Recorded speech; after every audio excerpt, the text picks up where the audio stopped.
Hey, what's up guys, aarava here, and welcome back to a brand new video here today, and we are discussing the future of the Formula 1 game today, specifically with EA coming in to buy Codemasters. Now, we talked about this in the past in a video, kind of discussing initial thoughts of EA buying Codemasters, and today we've heard news that that is going ahead now officially. Like, everything official from Codemasters' sides of investors kind of saying yes to the buy from EA is going ahead, so the wheels are now fully in motion for this deal to be completed, they're saying, by the end of Q1 of this year, the first quarter of this year. So it is happening, it is going ahead. EA will be buying the F1 franchise, essentially, and obviously all of Codemasters, including all the subsidiary kind of, studios that Codemasters themselves own as well, that make all the kind of other games, obviously, out there. But for this year's F1 game, F1 2021, don't expect a massive impact at all. Maybe just an EA logo, to be honest, in the marketing and on the packaging for the game,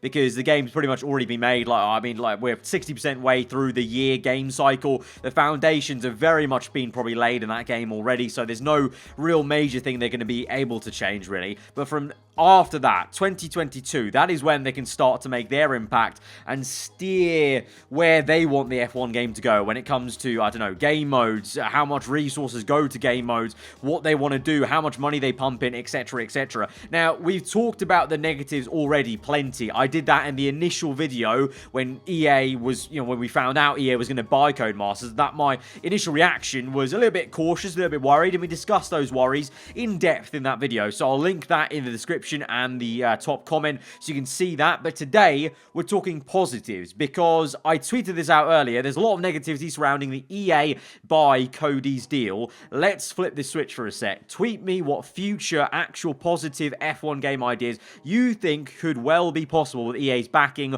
or you'd want to see from this whole deal. So I want to talk positivity here and think maybe what good impact EA could put on the F1 game, because we've talked negatives already plenty in that first video, like I said. And to be fair as well, I always just like being positive about the F1 game's future. No matter how many foibles I have with the old current F1 game, you guys might notice every time a new game comes around and we're ramping up to it, we're finding out more and more, I kind of just zone into what's exciting about it, what's going to be new, because, I don't want to go into a new game already with a negative mindset. It's just the way I'm wired. I don't like to be like that, and I think it's just the best way to be in terms of getting excited about future releases. So I wanted to dive in today's video and get to see what you guys are maybe excited about in terms of, think about it. EA is such a big company. Yes, there's going to be some maybe negatives, some worries maybe in terms of EA's track record with how they've handled FIFA and pretty much every sports franchise they handle. But at the same time, you can't deny that there's a certain amount of doors that might be open with the money,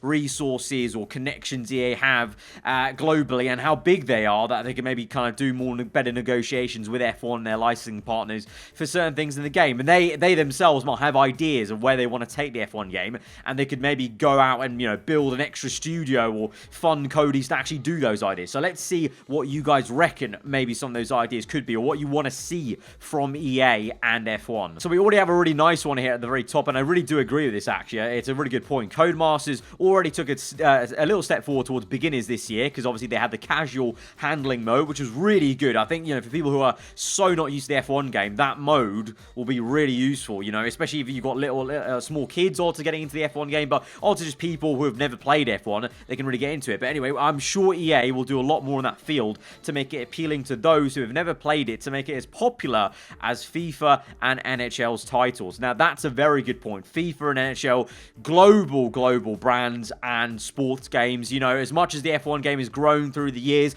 I'm still always very jealous of how massive FIFA is, especially as a title, in terms of how big it is globally in terms of copies sold, but even here on YouTube, how many people are watching content and whatnot and getting involved in just FIFA gaming versus F1. We've grown a lot. Don't get me wrong, when I started out, the F1 game was so small, so it's been crazy to see how big it's got. But EA could elevate that potentially, and like this tweeter said, it could open up to casuals. That's the only way you're going to grow the market. They're very focused, I know, on obviously growing the F1 esports side of things, and that is growing really nicely, but you're never going to get a mass player base from the esports side of the game. It's always going to be from the casual side of the game, and that's what FIFA and NHL does amazingly. Like, you can just pick up and play. Like, how many times you go around to a friend's house and they've got FIFA? Some, maybe not the current FIFA, but they've got a FIFA copy on a console or PC. It happens so often. So it'd be awesome if F1 can start to, try and build towards that. Obviously, it's never going to get to that point because the sport itself is just not as big as football, but it's a nice thought, and I think it's a nice kind of positive direction that EA could take F1 to try and bring in some more player base and just get people playing the F1 game more. Classic seasons and eras, classic drivers, circuits, cars, sure be cool if they continue with classics, but adding more stuff like that would just be more welcome. And to be fair, EA does this really well with FIFA and other titles of, especially with FIFA, with kind of, the Ultimate Team side. They bring in classic football players, like old era football players. Now, I know they try to use that to monetize that, so to be honest, if they did bring in classic drivers, circuits, I can see how they'll just kind of basically make it pay DLC if you wanted to drive with those classic drivers and those classic cars. But, I mean, that's always going to happen. They're never going to just give that content for free. I don't think any game publisher would ever do that anyway. I mean, Cody's don't even do that. They make you pay for the extra edition to, like, get Senna, for example, last year, and this year is the Schumacher edition. You have to pay that extra amount to actually get that content. So in the same way, EA could just expand on that, though. Like, imagine having, like, DLCs where you can have whole eras of past Formula 1 cars and seasons. Maybe even like a career mode season you could do, but you would have to go that extra mile and actually get that kind of DLC part of the game. It could be really, really cool, though, as a concept of having that kind of in the game. And just circuits. I mean, we've been all pressing to get more circuits in the game just to liven up a bit, have a bit more fun. Definitely would be quite promising. Even more to do in the My Team career mode. Has been fun since its first F1 game I've ever played, but I hope they can add more to it, more drivers on the driver market as well.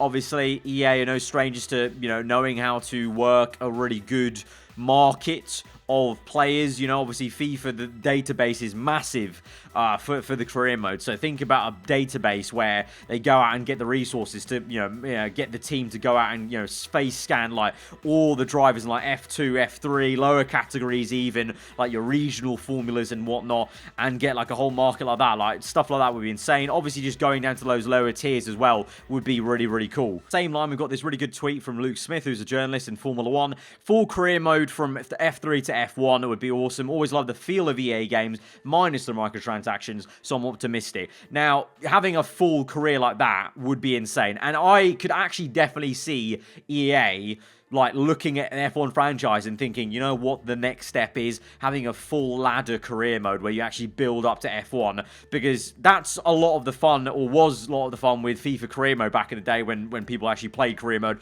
a lot more often. It was actually fun gameplay wise.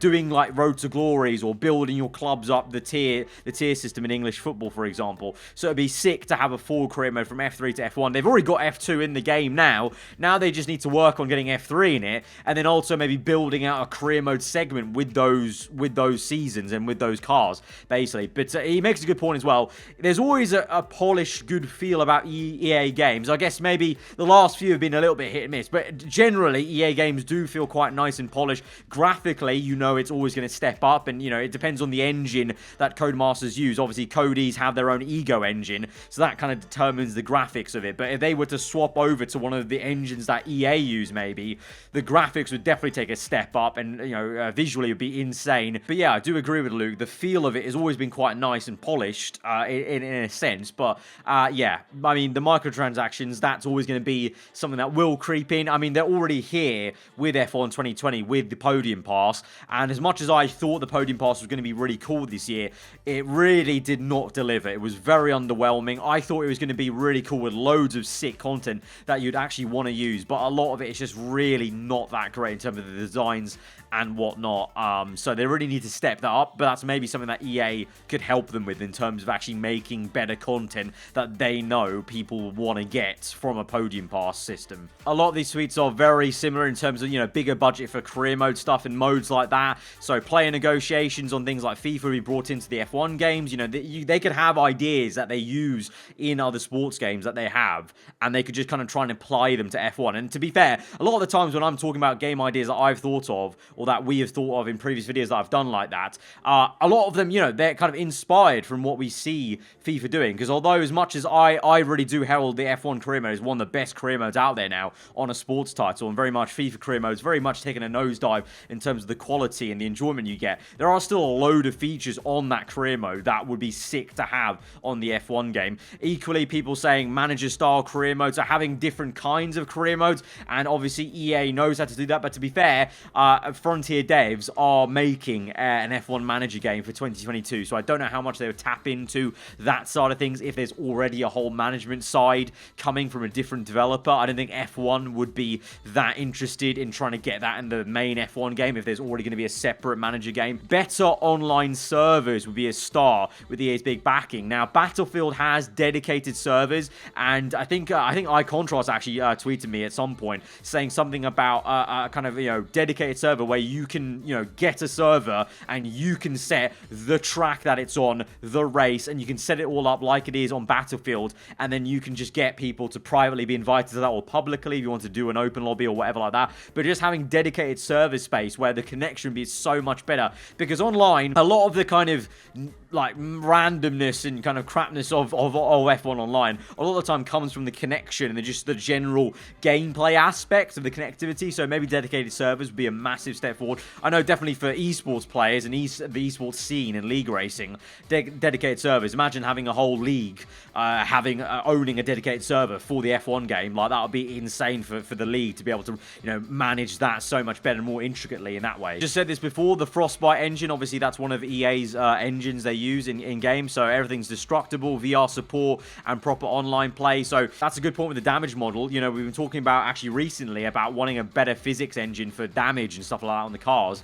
Well, the Frostbite engine's a really awesome engine for that kind of stuff, where it's physics of things hitting each other and breaking off each other. And then he said it VR support and proper online play. So VR support, that's maybe something that finally could come to the F1 game if EA think it's like a nice thing to add on, and if they could, you know, maybe make a separate little mini studio to develop the VR side of it on top of the kind of normal studio of Cody's. Maybe that could be something that comes in. Basically, a lot of people are saying just online being better as well. I think there's a common theme as well. I mean, it's to be expected, because I guess, you know, obviously EA with FIFA focused on online stuff, but the thing is, the majority of the player base on the F1 game is still very much career mode. It's still a career mode game. As much as the esports side is growing, the majority of the people who buy the F1 game keep buying it for career mode. So I really, really hope that they don't just abandon it in the pursuit of microtransactions and online, because as much as, oh yeah, it'd be cool to improve the online, you know they're just going to do what they do with Ultimate Team and try and make money off it, and then they're going to forget about career mode if that happens. So I really hope they realize that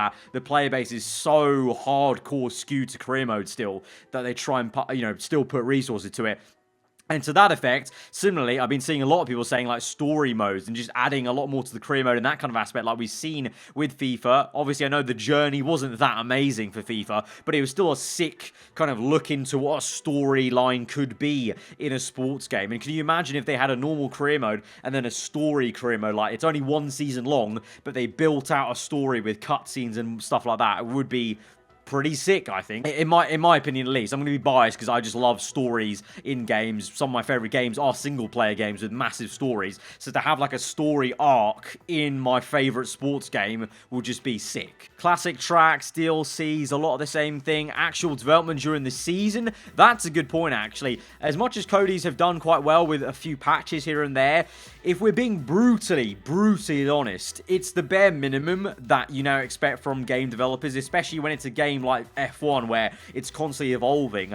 I would love if EA could come in, give them funding, give them resources to actually do very much ongoing patches post-launch of actual content packs. Like, it took a whole season for us to get the correct F2 year. Like, you know, it's something where it's just, you know, because they're a smaller studio, they just have limitations what they can do, and they're already trying to work ahead for next year's F1 game. But now, in the future, with EA's backing, could they now finally get some proper post-launch patches in, where there's actually content trickling in still for the game to keep it fresh? In, like I said, in a sport where there's constant evolutions of liveries, you know, maybe we could finally see actual car models changing through the year cycle, because they have the funding to go out there there and make the modeling. That's again the same thing with the tracks. Maybe now they're going to have the funding to go out and actually laser scan tracks and make them more accurate and actually have a better kind of, viewpoint of the actual F1 we've got, rather than what they have to deal with kind of the lack of resources they have.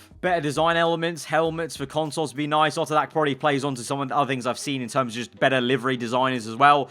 Obviously, EA does know how to do customization very well for their players, so maybe that's something they'll press on to Codemasters to kind of focus on as well in the future, of trying to get more customizability into the game. So in conclusion, a lot of those tweets were kind of overlapping each other, which kind of was a good thing. It meant that a lot of you guys were saying the same thing in terms of we're all thinking the same thing of what EA could bring. So there is positivity there. There is a lot of positive things that EA could bring to the table when it comes to the F1 game. I will just end it off kind of coming back to, and as I stated in that first video I did, there are equally so many reasons to be a little bit cautious and worried because of EA's track record, but we've not seen anything yet, so I'd rather give them the benefit of the doubt and just see what happens. And like I said, I always like to go into new F1 games and new F1 cycles with the game with positivity, just looking forward and looking excited to what will be coming. So F1 2021, we won't see much of that impact, but then after that, it's, yeah, strap yourselves in, because it could get very, very interesting of how, what direction the F1 game goes in and how big the studio and how big their ambitions become of how big they want the game to become.